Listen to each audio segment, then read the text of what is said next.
Well, most of us were captivated by such TV programs as 24 and Homeland, the cloak and dagger exploits of special agents, often working undercover, trying to keep the world safe from terror. And who hasn't reveled in the adventures of Bond? James Bond, 007, of course. Our next guest is someone who actually played the real-life role of undercover agent for the FBI. Marc Ruskin. He spent nearly 3 decades as an FBI undercover agent taking on mobsters, crooked Wall Street types, drug dealers, and other disreputable characters. He's now chronicled some of his fascinating and dangerous assignments in this book, The Pretender. It reads like a novel, but rest assured, every word here is true. Welcome, Marc. Thanks so much for coming in. It's my pleasure. Thank you for inviting me, Marvin. How do you feel when you're referred to as the real-life 007? Well, I think there may be some, particularly my family, who take issue to that, referring to me as being a legend in my own mind.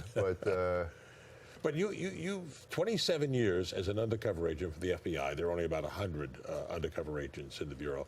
Now, you've had such aliases as Alex Perez, Sal Morelli, Eduardo Dean. Do you ever find yourself having an identity crisis? Well, you know, I'll tell you, in the movies, on television, the identity, the fictitious identity, is handed by a supervisor. You know, a supervisor gives you a wallet and says, "Okay, Marvin, this is your new ID. Go memorize it." And if I had to memorize them, I probably would have been getting them confused. But in actuality, the UC, as we call it, the undercover, develops the fictitious identity himself or herself over a 6-month period. So it takes a while to do it, and one becomes so imbued in the personality that ultimately they don't get confused at all.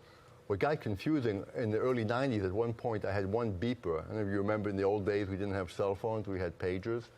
The Bureau, being a little strapped for funds at the time, I was working 2 long-term undercover ops.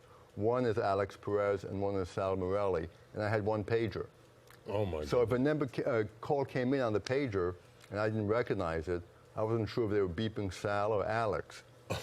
Which could occasionally cause a little embarrassment, I have to say.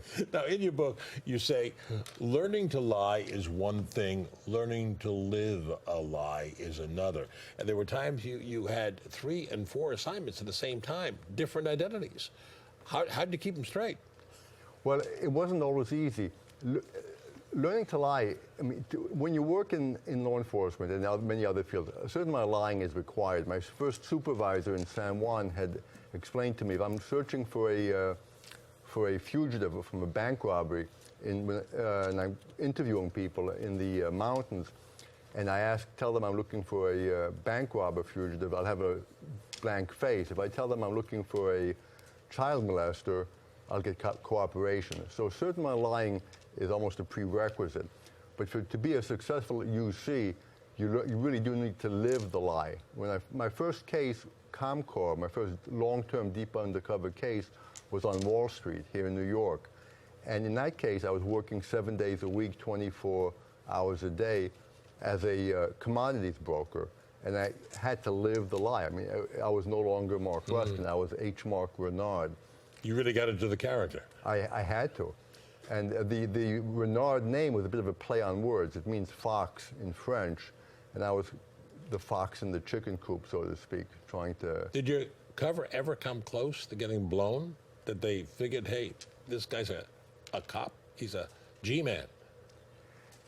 The case on the floor of the Commodities Exchange went up in flames after about a year and a half, when a former colleague from the DA's office, who was now working for the NYMEX, recognized me under my true name. And instead of coming up to me and asking, "Marc, you know, what are you doing here?" she actually blew my cover and ended up, the whole case went up in smoke. It's a long story, but a year and a half undercover in one day was gone. It was over. Is what you experienced in real life anything like what we see in the movies? It's a lot more like in the movies than you might expect. I mean, I worked cases where I was buying heroin from a Malaysian Chinese drug organization, posing as the nephew of a Mexican cocaine cartel leader. And he was serving a life sentence in Lewisburg federal pen, and together we worked this case for a year and a half. Where it was really a cinematic. I was meeting in hotel rooms by LaGuardia Airport, and I would bring a bag of cash about this big, and walk out with a bag of heroin about yay big. Goodness. And the heroin was about 90% pure, so it was the real deal.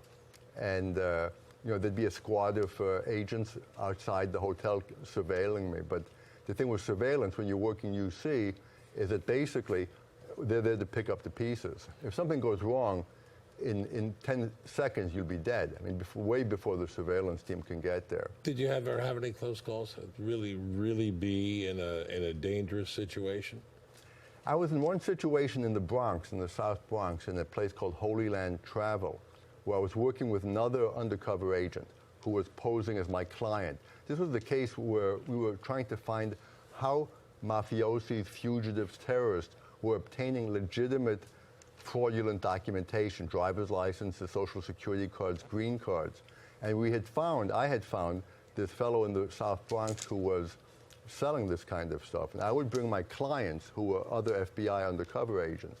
And one time I was with another undercover in the back room with the subject and two other, these were Palestinians with links to some of the terrorist organizations. And the other undercover panicked. He froze. So when the subject asked him, how can I help you? The other undercover went, and then he turned to me and he says, what's your name again? He'd forgotten my undercover name. I was Alex. And the subject, Mahmoud was his name, he went ballistic. And he basically ordered one of his colleagues to go out of the room and barking orders in Arabic. And as far as I knew, he was telling them, you know, shut the front grate, pull the van around the back so we can dispose of the bodies. I didn't know what was going to happen. And I thought that minutes had passed. Later when I listened to the tape, because in those days we wore reel-to-reel tape recorders. This is before digital.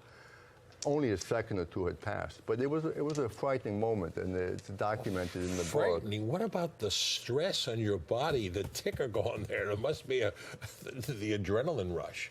I mean, I was in the case where I was buying counterfeit $50 bills from a couple of Dominican gang leaders, one of whom was being investigated by the NYPD for renting machine guns. He would rent out machine guns for drive-by shootings and holdups.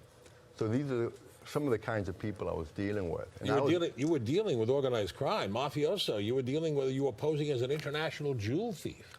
With the Genovese crime family in Queens and in Long Island. And one time I was having dinner with them in a Italian restaurant, classic Italian restaurant, inside deep mob territory, so the surveillance couldn't be close. I go down to the men's room, and on my way up, I'm met by a made guy who starts patting me on the back. And then I realized he was feeling for a wire. And he smiled, I smiled. I went back upstairs. At this point, I'd been doing this for a long time. I was in my early 50s. I was eligible to retire. And I thought to myself, I must have rocks in my head. Here I am having dinner with these made mafia guys who wouldn't hesitate to break my head open with a baseball bat if they deemed it necessary. And, you know, what am I doing here? But I mean, obviously, I'm serving a greater good by being there. Tell us about the shootout you got involved in Buenos Aires. I wasn't working undercover. When I was in Argentina, I was working as a liaison officer. So I was responsible with another agent for all relations between the FBI and the national police of Uruguay, Paraguay, and Argentina. And one Sunday afternoon, I was off duty. I was coming back home when stopped at a light. A motorcycle pulls up to the car in front of me. The guy gets off, pulls out an automatic pistol, and points it at the head of the driver of the car. I didn't know if it was going to be an assassination or what, but then it ended up in an exchange of gunfire with the guys shooting at me, and I was firing back. And by the grace of God, I survived, in part because while the one of the subjects was firing at me, the magazine from his pistol fell out of his gun. How's your family react to this job you had for 27 years? Well, I have to say that my parents had other visions for their young Jewish attorney son than becoming you were an assistant district attorney in Brooklyn. Right, and then they saw me going into a private practice, having a nice, comfortable, secure life. So when I left the DA's office to go into the FBI, it was a bit of a career shift. So if there's a movie, and it certainly is a riveting book that could be a movie, who do you want to play you? Well, ideally, if he were younger, I would ask Sean Penn to play the role, but I think he may be a little too gray. Well, all of them are a little too gray, I suspect, around the edges, like my age. All right. Marc Ruskin, I can go on, and I mean, the stories here are gripping. To hear you telling them are really captivating. All in The Pretender. Marc Ruskin, undercover agent for the FBI for 27 years. Thanks for joining us. Hey, thanks for having me, Marvin. That'll do it for our program.